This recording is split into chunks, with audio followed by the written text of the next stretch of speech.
الحمد لله الذي هدانا لهذا وما كنا لنهتدي لولا أن هدانا الله.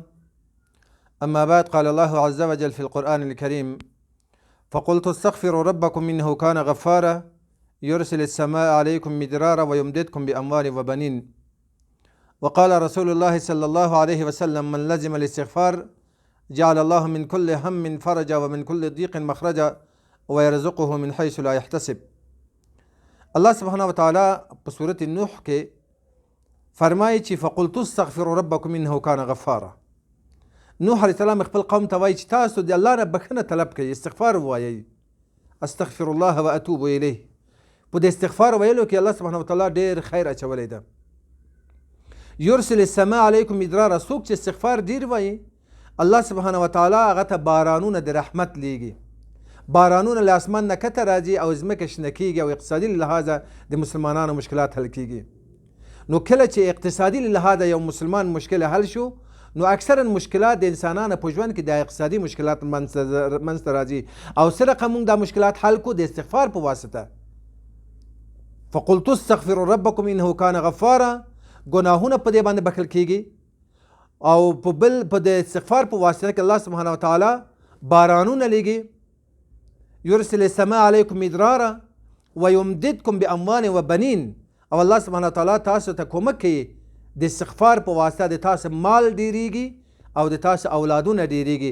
څوک چې فقیر دی استغفار ډیر وایي الله سبحانه وتعالی دا کس غني کوي، او څوک چې اولاد نه لري، هر څوک چې اولاد نه لري ګوره استغفار په واسطه کې الله سبحانه وتعالی دا د الله کلام دی. الله فرمایي چې ويمددكم بأموال وبنين، د تاسو مال هم ډیریږي او د تاسو اموال او د تاسو اولادونه هم ډیریږي. حدیث کې پیغمبر صلی الله علیه وسلم فرمایي: من لزم الاستغفار، څوک چې استغفار ډیر وایي، څوک چې په خپل ځان باندې دا لازمي که چې زه باید د ورځې 200-500 زر کرت استغفار ووایم. استغفار څه شی دی؟ استغفر الله واتوب الیه. که یو کس د ورځې څومره ډیر ویلی شي دا ووایي. پیغمبر صلی الله علیه وسلم فرمایي څوک چې استغفار ډیر وایي څه نتیجه په دې باندې مرتب کیږي؟ من لزم الاستغفار جعل الله من كل هم فرجا، الله سبحانه وتعالی د تا هم لري کوي. هم څه ته وایي؟ هم دې ته وایي چې د یو انسان زړه غمجن دی ولی علت معلوم نه ده، دې ته هم وایي. او یو غم دی او غم هغه ته وایي چې علت معلوم وي، هغه ته غم وایي. نو څوک چې استغفار ډیر وایي د دې هم او د دې غم ختمیږي. من لزم الاستغفار جعل الله من كل هم فرجا ومن كل ضيق مخرجا. په خپل ژوند کې چې څومره سختی سره څومره مشکلاتو سره ته مخ یې، نو د استغفار په واسطه الله هغه لرې کوي. ومن كل ضيق مخرجا، که ته اقتصادي مشکلات لري، که ته کورنۍ مشکلات لري، که ته د همسایګۍ مشکلات لري، که ته بیماری مشکلات لري، که څه مشکلات ته په خپل ژوند کې لري، الله سبحانه وتعالی هغه د استغفار په واسطه هغه لرې کوي.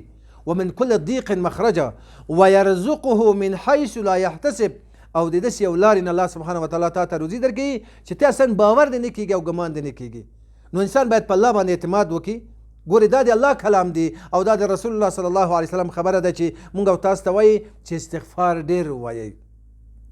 نو څوک چې استغفار ډیر وایي د دې دعاګانې الله قبلوي، د دې مشکلات الله حل کوي، د دې ستونزې الله سبحانه وتعالی لرې کوي، د دې اقتصادي مشکلات الله حل کوي، د دې کورنۍ مشکلات. متاسفانه ځینې ځوانان او ځینې کسان دي چې کورنۍ مشکلات لري او دا کورنۍ مشکلات هم د استغفار په واسطه کې حل کیږي.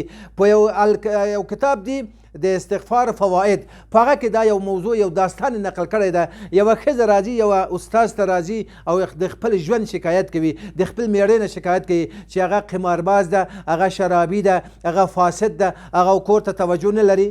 هغه استاد ورته وایي چې زه خورجانې ته استغفار ډېر ووایه، استغفار ډېر ووایه، ډېر د ورځې 1000 کړه 2000 3000 ووایه، استغفر الله واتوب الیه، د زړه له کومې ووایه.